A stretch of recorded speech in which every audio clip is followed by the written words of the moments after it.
ये चरित्र मानो गोस्वामी जी ने श्रवण कराया हमें और आपको सचेत करने के लिए, मुख्य रूप से भक्ति मार्ग के पथ के पथिकों को सावधान करने के लिए। महाराज जैसा शासन मनु महाराज के काल में हुआ करता था, वैसे ही धर्म का शासन सत्य केतु महाराज करते थे। जब दोनों पुत्र बड़े हुए तो राजा ने शासन की बागडोर प्रताप भानु को सौंप दी और स्वयं वन में तपस्या करने के लिए चले गए।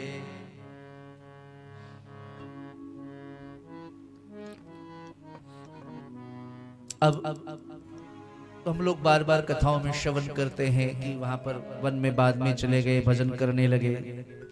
अब वन तो होता नहीं, कहां जाए?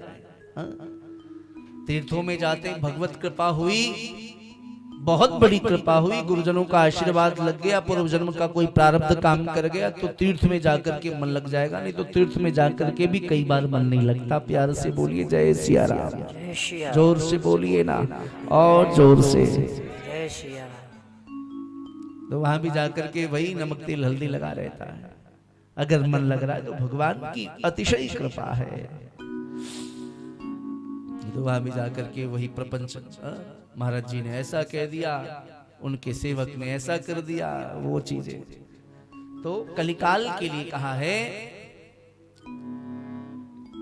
तीर्थ में वास मिले तो परमात्मा की बड़ी कृपा, और कतिपय वास न मिले तो तीर्थों में जाइए, तो वहां के तीर्थ से प्रार्थना करके तीर्थ भगवान को अपने घर में पधराइए। अपने घर को तीर्थ बना लीजिए, अपने घर को ही तीर्थ बना लीजिए। भाई घर को प्रकाशित करने के लिए क्या करना पड़ेगा? बिजली घर को घर में लेके आना पड़ेगा कि बिजली घर से थोड़ा सा कनेक्शन जोड़ लेंगे और बटन दबाएंगे तो प्रकाशित हो जाएगा? बताइए, वहां से कनेक्शन खाली चाहिए बिजली घर का। ये तीर्थ जो है बिजली घर है, गुरु आश्रम बिजली घर है, बस कनेक्शन जोड़ लीजिए। हाँ, यदि कृपा हो गई, वास मिल गया तो सोने पे सुहागा। अगर नहीं हो रहा तो बस संबंध बना करके रखे गहरा संबंध, वो कनेक्शन बिजली घर से आती रहे, उससे घर प्रकाशित होता रहे, घर हमारा तीर्थ हो जाए, यह प्रयास करें। संतान भी संस्कार के जल से अभिषेचित होंगे। महाराज वन में भ्रमण करने, तपस्या करने के लिए चले गए।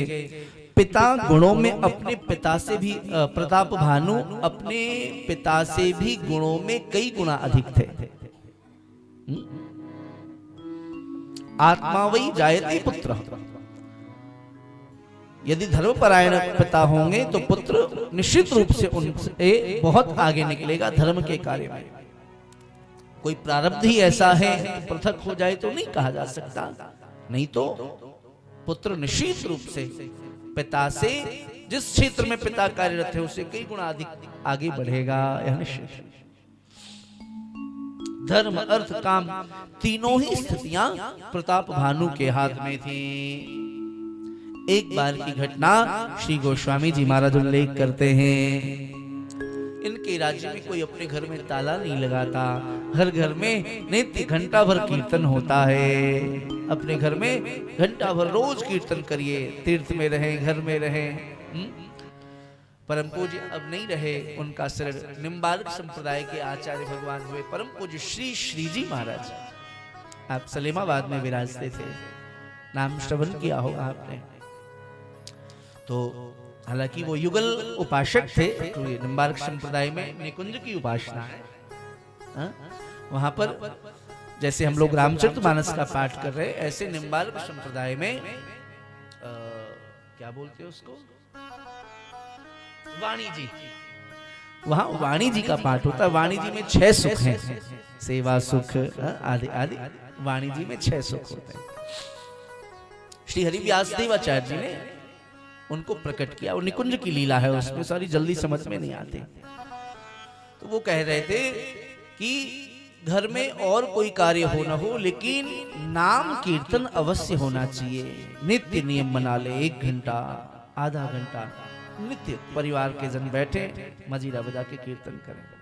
तो पूज्य महाराज श्री की प्रेरणा से ही पूज्य पिताश्री ने भी लगभग आज से 15-18 वर्ष पूर्व हमारे निज परिवार में भी नित्य संकीर्तन उनके आशीर्वाद से चल रहा है। पर वो युगल नाम का संकीर्तन चल, हमारी परंपरा युगल नाम की नहीं, पर महापुरुष जो दे दे प्रसाद स्वीकार कर लीजिए। तो वहां नित्य राधे कृष्ण कृष्णा कृष्णा कृष्ण राधे राधे राधे श्याम श्याम श्याम श्याम राधे राधे। 1 घंटा नित्य शाम को 4 से 5 अभी भी पूज्य माता जी पिताजी नित्य करते हैं।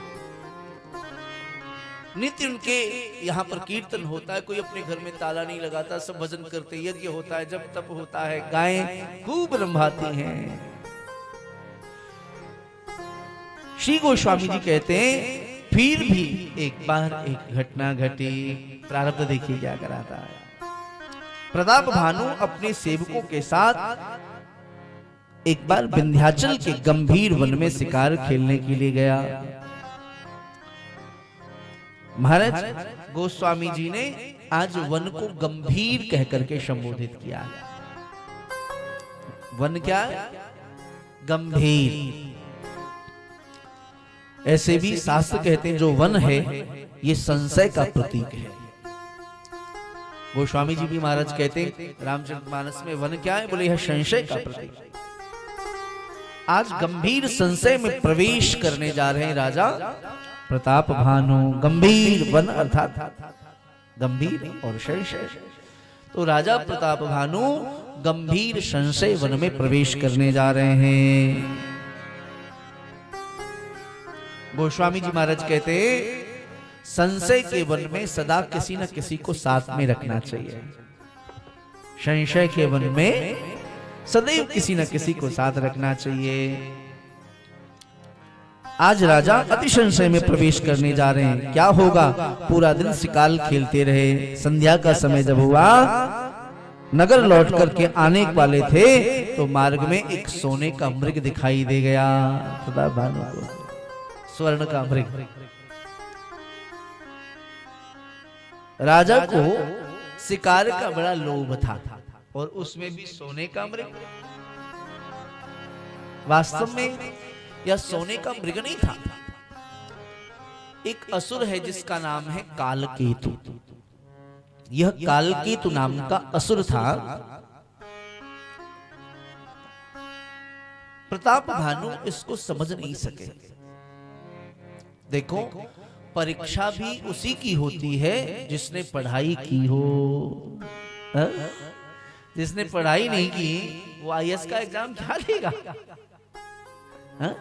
तो परीक्षा भी भक्तों की होती है, साधकों की होती है। कई बार भक्त प्रश्न करते हैं, बोले महाराज क्या करें, ठाकुर जी बड़ी परीक्षा ले रहे हैं। ए भाई हमारी आपकी नहीं लेंगे तो किसकी लेंगे? बोलो बोलो, हमें प्रमोशन जो देना है ठाकुर जी को। श्री ठाकुर जी यदि हमारी परीक्षा ले रहे हैं इसका अभिप्राय ये है कि हमें प्रमोशन देना चाह रहे हैं। अब तक हम भागवत थे, अब महाभागवत बनाना चाहते हैं। प्यार से बोलिए जय सिया राम। जय श्री राम। प्रहलाद नारद पराशर पुंडरीक। द्वादश महाभागवत है ना। महाभागवत कितने? 12 इनका रोज नाम जो प्रातः काल लेता है वो भी एक दिन भागवत बन जाता है। प्रहलाद नारद पराशर पुंडरीक व्यासांबरी सुक सौनक क्ष्मदाल्यम 12 महाभागवत है। इनका नित्य नाम गीता प्रेस में जो भक्त जो अंक निकलता है कल्याण का अंक, उसमें भक्त चरितांक करके है। तो उसमें प्रथम पृष्ठ पर ही ये 12 महाभागवत के नाम लिखे हुए हैं। याद कर लीजिए इस श्लोक को, नित्य बोलिए 12 महाभागवत। महाराज वह मृग कोई और नहीं कालकेतु नाम का राक्षस था। प्रताप भानु ने इसका राज्य पूर्व काल में जीत लिया था कालकेतु का। तो यह कालकेतु प्रताप भानु से बदला लेने के लिए, उसको जीतने के लिए मृग बन करके आया कि ये फंस जावे। ऐसे तो इसको जीत सकते नहीं क्योंकि धर्मात्मा है, संत ब्राह्मणों की सेवा करता है, ऐसे इसको जीता नहीं जा सकता। तो मृग बन करके आ गए।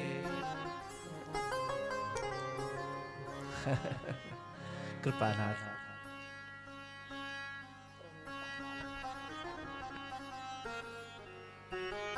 सोने का सुंदर मृग बनकर राजा के सामने से दौड़ने लगा।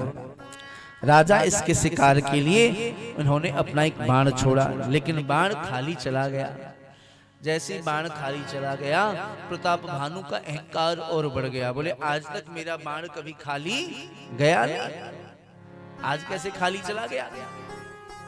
चंद्रजन कहते हैं राग रसोईया पागड़ी, बनत बनत बन जाए, कबो कबो जम जाए। राग कितना भी बड़ा संगीतज्ञ क्यों ना हो, नित्य अच्छा नहीं हो सकता। पगड़ी बनाने वाले हमारे विशाल भैया बहुत अच्छी आज कह रहे थे गुरुजी, ध्यान नहीं रहा, पगड़ी वहां पे जब थे प्रयाग में तो नित्य अपने हाथ से पगड़ी बांधते 14 प्रकार से पगड़ी बांधना आता है इनको। अहंकार हो गया, भाई मैंने बाण मारी लेकिन खाली चला गया, छोड़ूंगा नहीं इसको, और लोभ हो गया। महाराज मेरा बाण खाली कैसे जा सकता है। राजा ने पुनः तीर छोड़ने का प्रयास किया, तक तक तीर वहीं से चला, ढूंढ ढूंढ करके चलाने लगे, लेकिन बार बार बाण खाली जा रहे हैं, क्योंकि यह कोई मृग तो है नहीं, यह तो एक मायावी मृग है। कभी शरीर प्रकट कर देता है तो कभी शरीर को छिपा लेता है। राजा ने निश्चय कर लिया, आज जब तक शिकार नहीं कर लूंगा तब तक वापस लौटूंगा नहीं। यही मानव का स्वभाव है, और यह स्वभाव कई बार जीव को दानवीय बना देता है। राजा ने जब दिन भर शिकार कर लिया और घर लौट रहा था, तब मार्ग में पुनः अटक गया। उसका कारण है सोने का मृग लोभ का प्रतीक है, सोने का मृग लोभ का प्रतीक है, और इसने दिन भर में न जाने कितने जंतु मारे, लेकिन संतुष्टि नहीं हुई। दिन भर में इसने न जाने कितने शिकार किए, लेकिन संतुष्टि नहीं हुई, और पुनः मारने का लोभ आ गया। जिमि प्रति लाभ लोभ अधिकार। आज लोभ स्वयं लोभ के पीछे दौड़ रहा है। राजा का जब पहला बाण खाली गया तभी उनको आगे नहीं बढ़ना चाहिए, लेकिन राजा प्रयत्न पर प्रयत्न करता चला गया।